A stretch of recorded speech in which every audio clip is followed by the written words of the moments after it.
Hello, good afternoon, good evening, wherever you are all across the globe. This is Myra McKnight with another reflection addiction for you today. Man, there are so many things that I want to encourage you about. As some of you all who are following me, you all know, I am a relationship expert and I have been doing this for over 25 years. I'm not to date myself. Been in business for over 15 years. I'm Better One, Better Two Relationship Academy. And what I do is work with couples to bring their relationship back to wherever they choose for it to be. But the primary thing of what I do is I work with women. And I work with women to teach them and hold them accountable for being their best self, to let them understand that being in a relationship can be an amazing thing, amazing part of their life, and they can grow from it. And my goal is to help women to understand that, first of all, you are a woman, then you become a mother, then you become a wife, or you become a partner. That each one of those jackets or hats that you put on require a special thing. You require something special from your children because you're a mom. You require something special from your husband because you are his wife. You require something special, from your parents because you're a daughter, or your sibling because you're a brother or a sister. But at the end of the day, those things that are required to us, from us as a woman, have been dismissed. Those things have not been addressed. And a lot of times when they're not addressed, we don't know how to address them because we're not on our journey. We don't know who we are. So we are in flux with the mindset of what we should be and how we should be. I came across something that kind of concerned me for women, and it talked about women understanding their husband. Someone put out something of how do you foolproof, affair proof your marriage or relationship. How do you stop an affair? How do you stop it from happening? How do you keep it not coming into fruition? Well, I don't believe that you can do that. I don't see how you can do that unless you have a crystal ball. If that was the case, then there wouldn't be any adultery in the relationships, and no one would be blindsided, and women wouldn't be crying and hurting and screaming in disbelief of what has happened to them when they find out that their husband or their partner has cheated on them. How do you affair-proof a relationship? In the nutshell, no, you cannot. What you can do is put yourself on a journey that if something like that's happened, you are able to recover from. That's one thing. The other thing what you do is you have to be open, you have to be honest. And some people don't do that. I know when my husband and I do premarital, a lot of other places, organized institutions, they don't talk about two things, domestic violence and adultery. I do. I talk about it with my young people when I'm doing premarital education, and I talk about it to women who are getting ready to get married. And women, what we do with the education is I talk with women who are getting ready to get married without her partner. And I let her know some of the obstacles that face us as women in our lives of being a wife.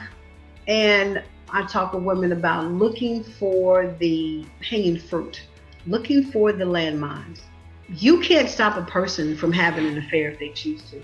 You can lock them where you want to lock them at, but they'll find a way to get out because they got another key and they got a mind of their own. If that person doesn't have a crystal ball on top of his head, you can't see what his next move is going to be. If you can't read his mind, you don't know.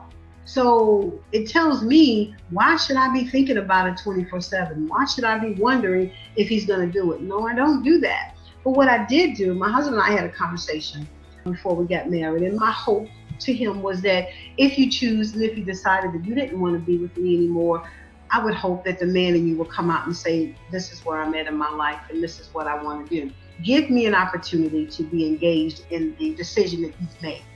And of course, I'm not going to say, well, I'm going to fight for you. No, I'm not going to do that. I don't know where that kind of stuff comes from. If a person has made up their mind that's what I want to do, then who am I to tell you, no, you don't want to do that. You want to stay with me. That's what you want to do.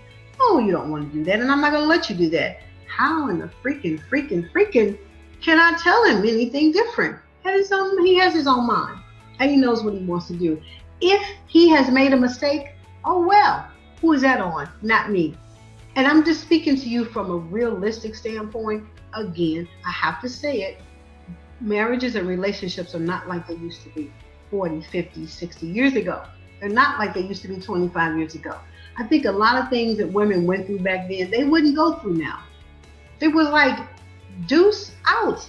There's no way I'm going to let you cheat on me 4 or 5 times and I can stay here. There's no way I'm going to let you cheat on me 1 time and just stay here. And I've had some women where the guy has cheated on her, and what she did was she wouldn't have cheated on him.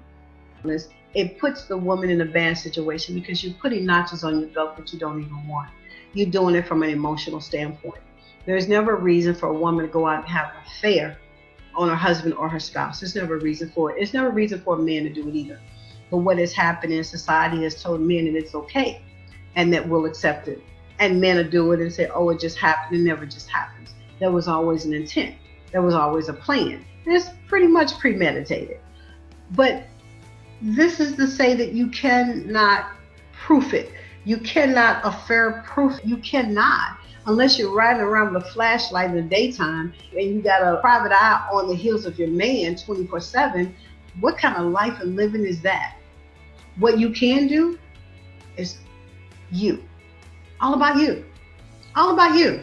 Put that energy in you. Make sure that you don't do those things. Make sure that you're clarified and you're understanding, and make sure you talk to him. Make sure you say periodically, you know, do you love me? Do you still love me? Do you want to be in a relationship with me? Are we having some problems? You know when you're on your journey if you're having problems with your man. You know that already.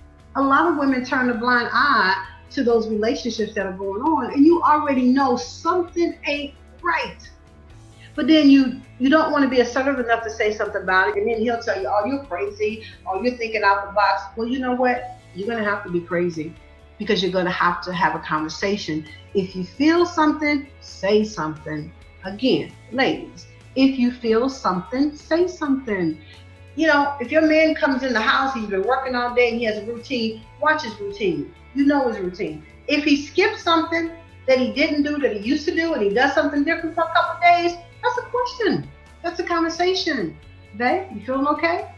You know, I had one lady, her husband had been working all day. He'll come home, get something to eat, and kind of sit down, kind of chill, talk to the kids and talk to the wife. This one particular day, she couldn't get him on the phone, and he was kind of like, you know, kind of ho-hum a little bit. But then he came home and went straight to the shower. She said, like, that's unusual. Straight to a shower. It's not what you do. You come in, you sit down, you talk. He couldn't even look her in the eye, went straight to the shower. She didn't say nothing about it until we were in our counseling coaching class, and she said, you went straight to the shower. And he's shocked. He's like, well, what'd that mean? He didn't look at her. He didn't kiss her. Didn't kiss the baby. He says, oh, I was dirty. That's why I went. I was dirty. Well, take it for what you want to take it for.